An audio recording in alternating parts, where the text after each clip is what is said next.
दो बातें हैं। एक तो उस बच्चे का पूर्व जन्म का संस्कार, दूसरा नवीन संस्कार माता पिता। केवल माता पिता ही नहीं, ऐसे देखे गए माता पिता बहुत बड़े भक्त और पुत्र महान दुष्ट। बहुत से ऐसे देखे गए कि माता पिता बड़े दुष्ट स्वभाव के और लड़का बिल्कुल साधु स्वभाव का। कई विपरीतताएं देखी जाती है। इसलिए हमने बोला कि पूर्व जन्म का संस्कार और माता पिता का शिक्षण, ये संस्कारों में आता है। पूर्व जन्म का संस्कार बहुत जोर का होता है, तो माता पिता का बहुत प्रयास होने पर भी यदि सफलता न प्राप्त हो तो उसे पूर्व संस्कार समझना चाहिए। और माता पिता अगर प्रयास करें तो कुछ नवीन संस्कारों में परिवर्तन दे सकते हैं, पूर्व संस्कारों में। पूर्व संस्कार धूर्त या उज्जवल दोनों प्रकार के होते हैं, कुमति या सुमति के। अगर कुमति के हुए तो लाख कोशिश कर लो, आप परिवर्तन नहीं कर सकते, और सुमति के हुए तो थोड़ा सा सहारा देने पर भी वो आगे बढ़ता चला जाएगा। देखो, भगवान श्री कृष्ण धृतराष्ट्र को भी समझा रहे हैं, दुर्योधन को भी समझा रहे हैं, कर्ण को भी समझा रहे हैं, लेकिन तीनों की समझ में आते हुए भी कुछ नहीं आ रहा। भगवान भी दूत बन के गए, नहीं समझ में आया। तो माता पिता को ध्यान रखना चाहिए कि पूर्व जन्म का आया हुआ जीव है, उसके क्या कर्म है। अगर वो आपकी बात नहीं मान रहा तो ज्यादा गुस्सा होने की जरूरत नहीं है। उसका पूर्व कर्म उसको नष्ट करेगा, उसको ले जा रहा है। आपका भी कर्म है, उसके संयोग से तो आप दुखी या सुखी हो सकते हैं। अच्छे कर्म वाला तो देख देख के सुखी होंगे, बुरे कर्म वाला तो देख देख के दुखी होंगे, क्योंकि आपका भी कर्म उससे जुड़ा हुआ है। अभी आप पिता बने हैं आकर के, तो जहां तक हो सके बचाने की कोशिश करें। जब ना हो तो भगवान की शरण में हो जाए कि हे भगवान,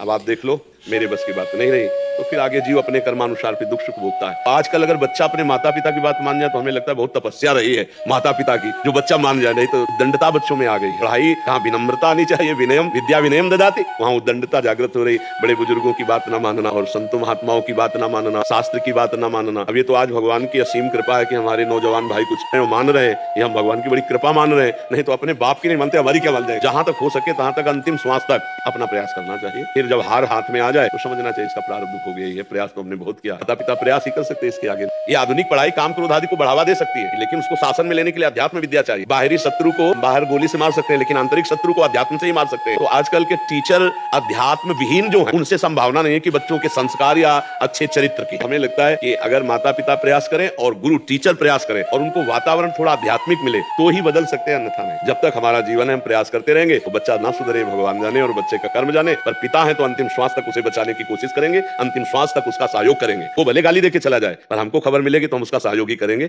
ऐसा माता पिता का भाव होना चाहिए।